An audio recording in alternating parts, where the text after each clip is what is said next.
This is Zeus. Welcome. We're going back to Ask, Believe, and Receive. Chapter 10 is what we read last episode, which is 3 steps to have to whatever you want to be, do, or have, is to ask, believe, and receive.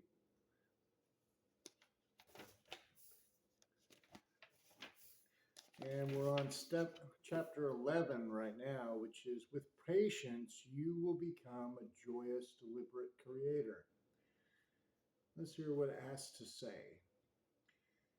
As you consciously consider the way you feel, you will get better and better at directing the source energy, and you will become a disciplined and joyous, deliberate creator. With practice, you will be able to achieve a focused control of this creative energy. And like the skilled sculptor, you will take delight in the molding of this energy, which creates worlds, uh, and direct it toward your individual creative endeavors.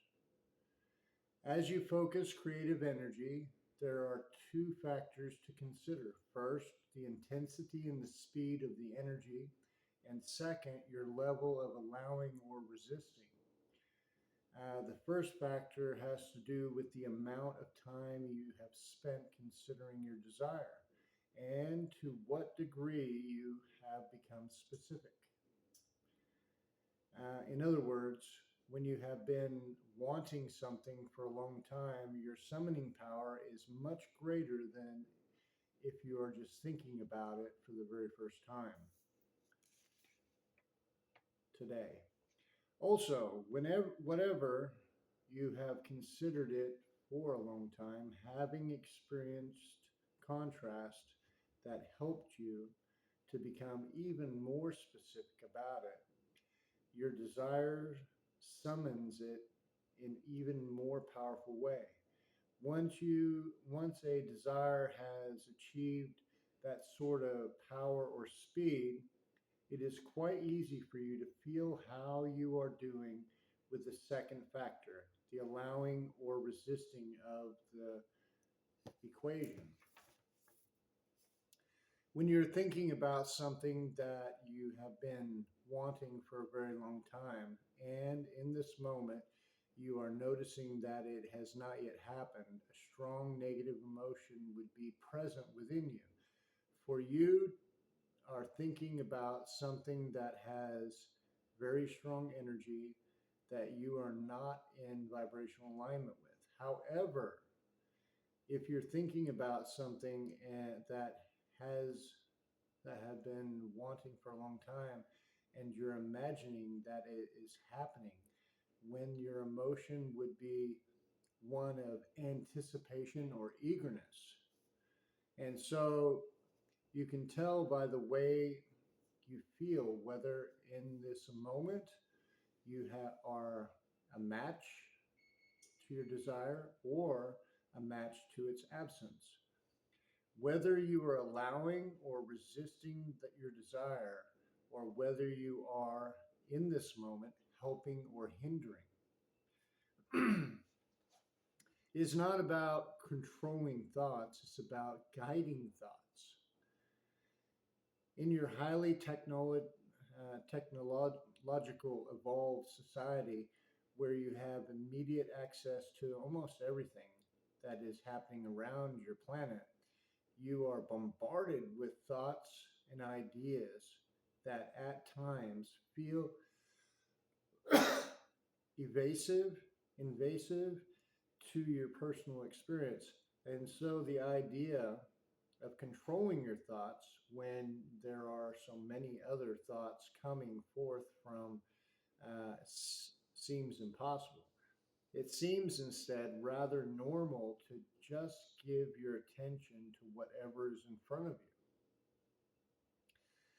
We're not encouraging you to make an effort to control your thoughts, but instead to make an effort to more or less guide your thoughts.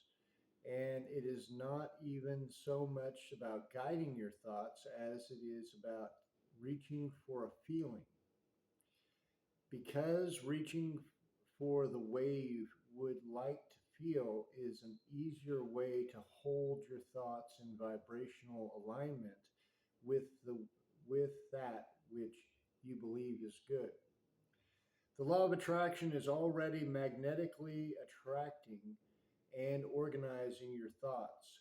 So, having an understanding of and deliberately working with the law of attraction is extremely helpful in an effort to guide your own thoughts.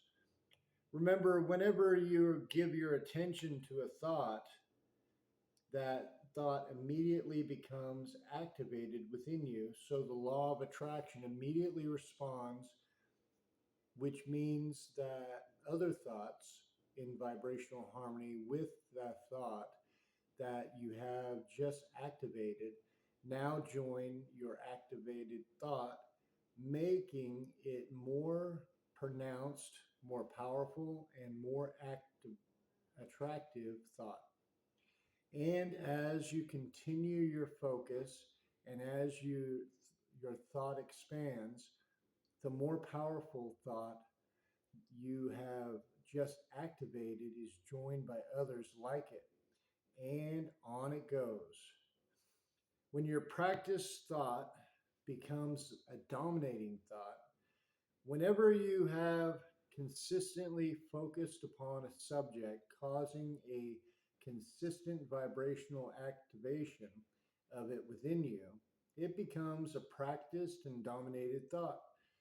And once that thought uh, happens, things that match it will begin to manifest around your dominant thought in the same way that your earlier thought was joined by another and other thoughts that match it. Now, things that match your dominant thought will begin to show up in your experience. Magazine articles, conversations with friends, personal observations. The attraction process will become very apparent. Once you focus attention has sufficiently activated a dominate vibration within you, things wanted or unwanted will begin to make their way into your personal experience. It's the law. How to effectively become a deliberate creator. Remember, before you can effectively benefit from paying attention to your emotions, you must first accept that well being is the only stream that flows. You can allow or disallow this stream, but when you allow it, you are well. And when you disallow it, you are sick. In other words, there's only a stream of wellness which you are allowing or resisting, and you can tell by the way you feel which you're doing. You are supported to thrive. You are supported to feel good. You are good. You are loved, and well being constantly flowing to you. And if you will allow it, it will manifest in all manners of ways in your experience. Whatever you are giving your attention to is already pulsing an energy vibration. And as you hold your attention upon it, you begin to vibrate as it's vibrating.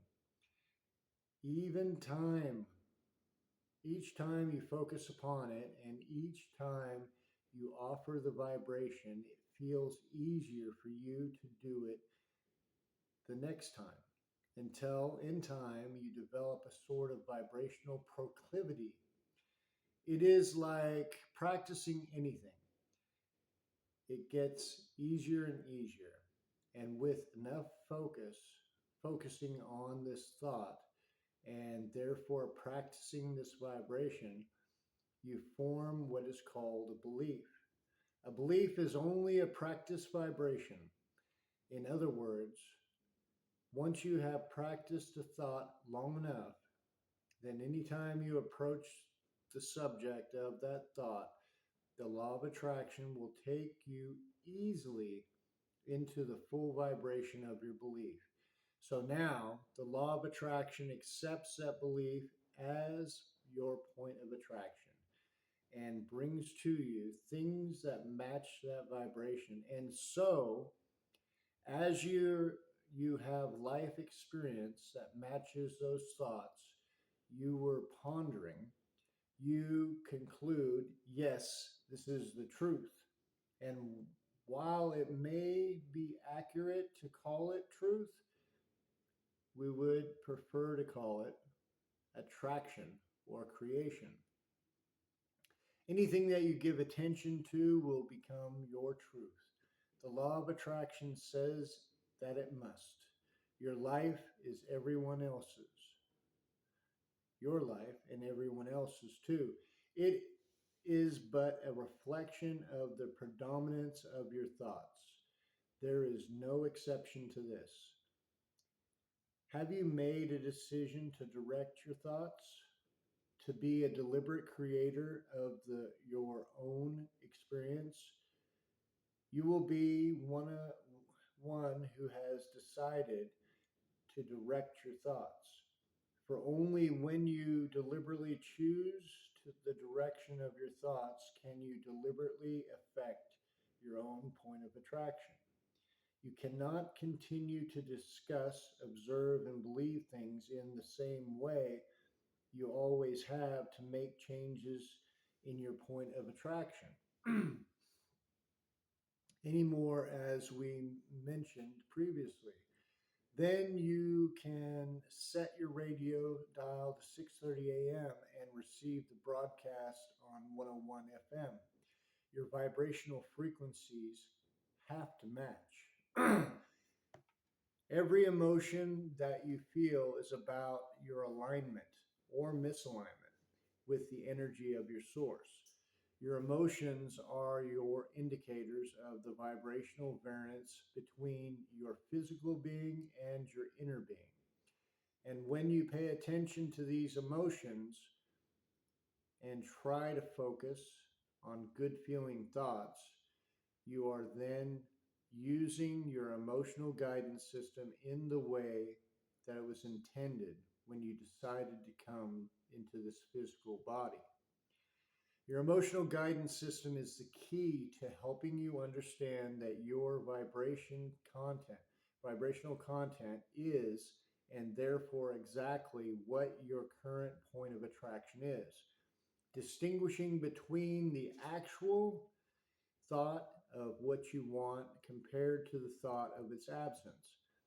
In some is sometimes difficult, but distinguishing between your emotional response to the thought of your desire and the emotional response to the thought of your absence of your desire is a very easy thing to do, because when you are fully focused upon your desire and your vibrational offering pure purely reflects that, you feel wonderful. And when you focus upon the absence of something that you truly want, you feel awful. Your emotions always let you know what you are doing with your vibration. Your emotions always let you know exactly what your point of attraction is. And so, by paying attention to your emotions and by deliberately offering thoughts that affect the way you feel, you can consciously guide yourself into a vibrational frequency that will allow the fulfillment of any desire you hold. Can you accept yourself as a vibrational being? Most of our physical friends are unaccustomed to viewing themselves in the terms of vibration, and they are certainly not accustomed to thinking of themselves as radio transmitters and receivers, but you do live in a vibrational universe and you are more energy, vibration, or electricity than you realize. Once you allow this new orientation and begin to accept yourself as a vibrational being who attracts all the things that come into your experience, then you will begin the delicious journey that into deliberate creation. Once you begin to understand the correlation between what you are thinking, what you are feeling, and what you are receiving, now you have it. Now you hold the keys that are necessary to get from wherever you are to wherever you want to be on all subjects. Just a little addition to it, it was Einstein and Edison that said the brain in your head is a transmitter and a receiver. Now, the transmitter and receiver is connected to the heart brain. If you do any research on that, there is brain in your heart, and you also have a ganglion mass that's connected with the vagus nerve so that there's a complete readout. So, next episode is chapter 12. Your emotional set points are within your control. I'd like to thank everybody for the Cash App donations. I am so blessed by it. Remember, it's money sign Global Peace Project. This is how I keep on keeping these messages coming. And currently in need for my truck to be fixed because the actual, what is it called? The rotor, or not the rotor, but the bearing in it has been fried out. So I need a new bearing. I need to have all that fixed because the last person that worked on it did not do the very best he could. And unfortunately, they're no longer in business. Happens. So, anyway, I'd like to thank everybody. Again, my PayPal is Global Peace Project. Again, this is Zeus out. Remember, every day in every way, you get better, better, and better. And today is the day of your amazing good fortune. Thank you. God bless you. And